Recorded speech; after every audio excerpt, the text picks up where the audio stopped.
Now, the IRS uses a kind of antiquated computer system. The master file for their platform was coded in 1962.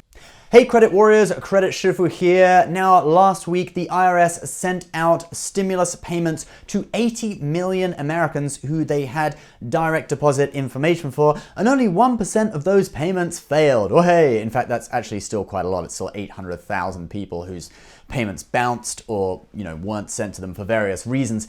And there are actually 70 million more Americans who the IRS doesn't have the direct deposit information and they are still waiting for payments. So in this video, we are going to look at why you haven't got your money yet, common problems, and what you can do to fix it. So first problem is that you are just not eligible, all right? Sorry to break it to you, but there are a list of people who are not eligible for their own payment. It's not that big a list, but it is a list. And the most common scenario is that you are claimed as a dependent on someone else's tax return, all right? Now, if you were claimed as a dependent in 2018 and you haven't filed for 2019 yet, you could resolve this by just filing taxes on your own. But if you've been claimed as a dependent in 2019 already, then I'm sorry to break it to you, but there is no resolution for that. You're not going to get your own stimulus check. Now, there are a few other reasons why people might not be eligible. We have another video on that on our channel that you guys can check out. I'll also put it at the end of this video. Now, second reason you may not have received money yet is that the IRS does not have your direct deposit information.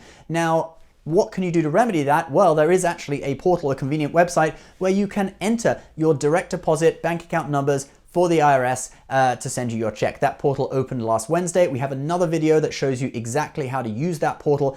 So if that is your situation, you can go ahead and enter your information. Now, if you file taxes through a company like H&R Block or through TurboTax or something like that, there are some systems where you pay them and then they pay the IRS on your behalf, okay? Now, if you are in that situation, your money may have actually ended up in their bank accounts. So if you suspect that could be the situation, I would first of all advise you to contact the CPA or EA who did your taxes and just ask them if you've received that money, and hopefully they should know and they should be able to pay you the money. Now, the next reason why you may be missing out on money is that you did actually receive a payment, but it was either for the wrong amount or it was lacking the payments for dependents. So if you don't know, you get $500 for each child 16 or under. If they're over 16, then you don't actually get any money for that, even if you claim them as a dependent. But one thing people have been reporting is that some payments are actually missing the dependent payment, okay? Now, the IRS has said that they're going to send out letters within 15 days to recipients of the direct deposit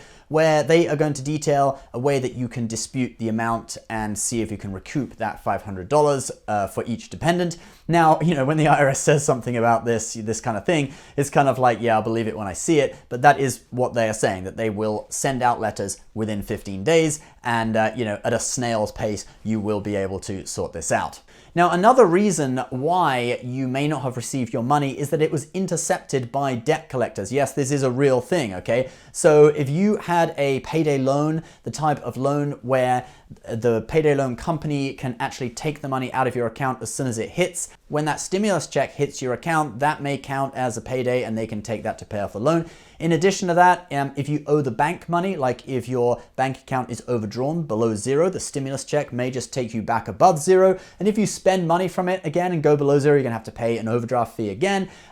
Also, if you actually owe money to that bank on a separate loan product, they can actually garnish that money from your account if you're past due on payments from that loan and use it to pay off that loan. Now, some banks have said that they won't do this, notably Chase and a few others, but there's nothing in the CARES Act to protect you from this, okay?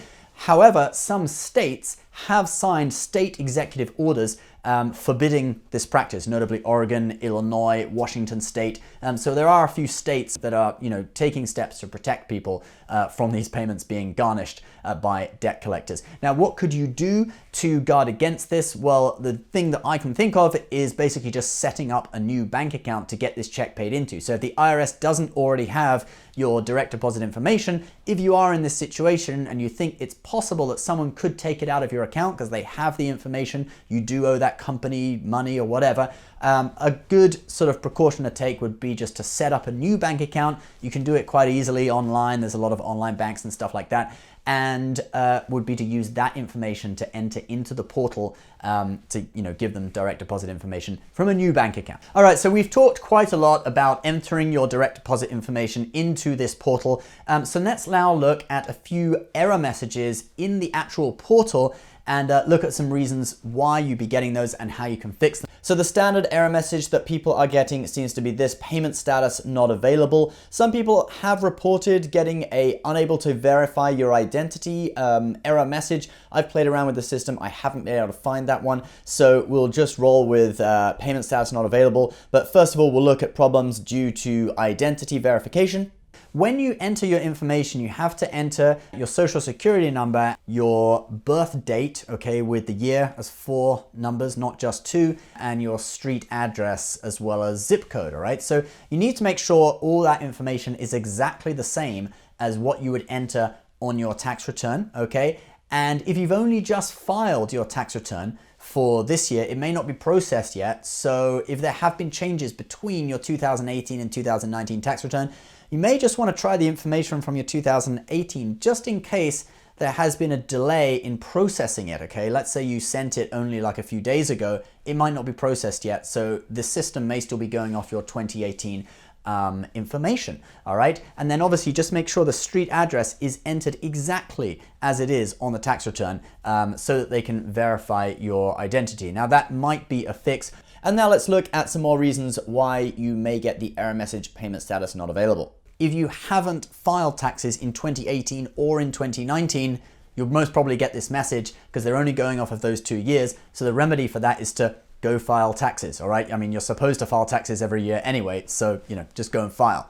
Next could be that you've only just filed for 2018, a year late, and your tax return hasn't been processed yet, like we said with the previous example. So just be patient, check back the portal once a day, and hopefully once your tax return has been processed, your information will be in the portal. The next reason for this message is that if you are a recipient of Social Security or any other kind of benefits, you may actually get this message because your information hasn't been added to the system.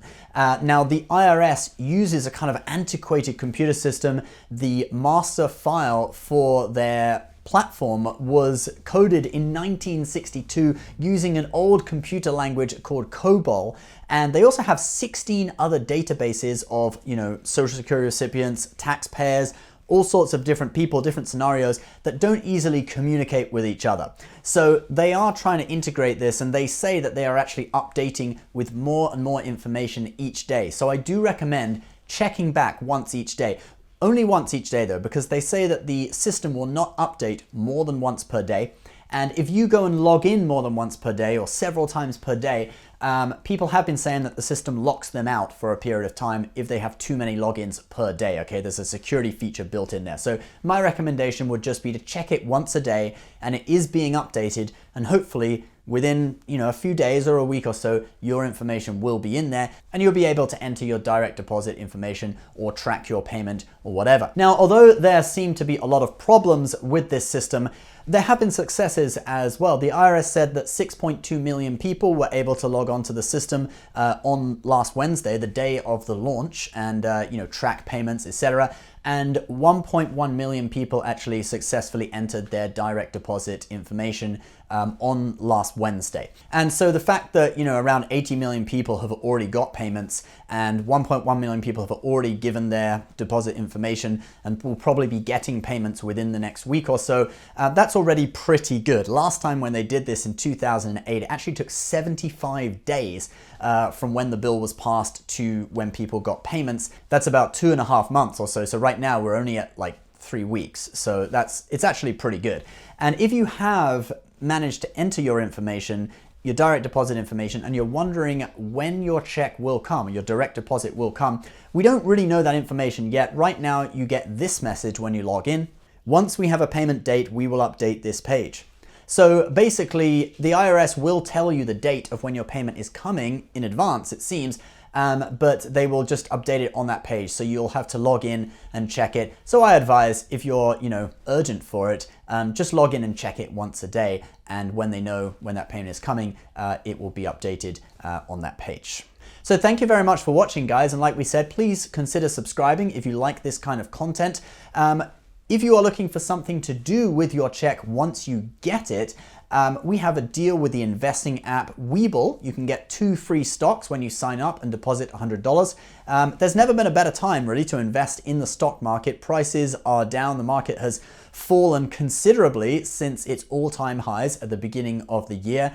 And like they say, buy the dip. You could have a very good opportunity to increase your stimulus check value up to close to $2,000 within probably less than a year. Don't hold me to that. That's not financial advice, but I know that people who understand a little bit about investing will most likely agree. So anyway, that's our deal with Webull. 2 free stocks for signing up through our link. If you're interested, do check it out.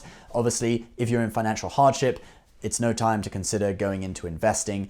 Just use your money to pay off your bills and put food on the table. Thank you so much for watching. Stay safe out there, guys. And we'll see you next time. Bye-bye.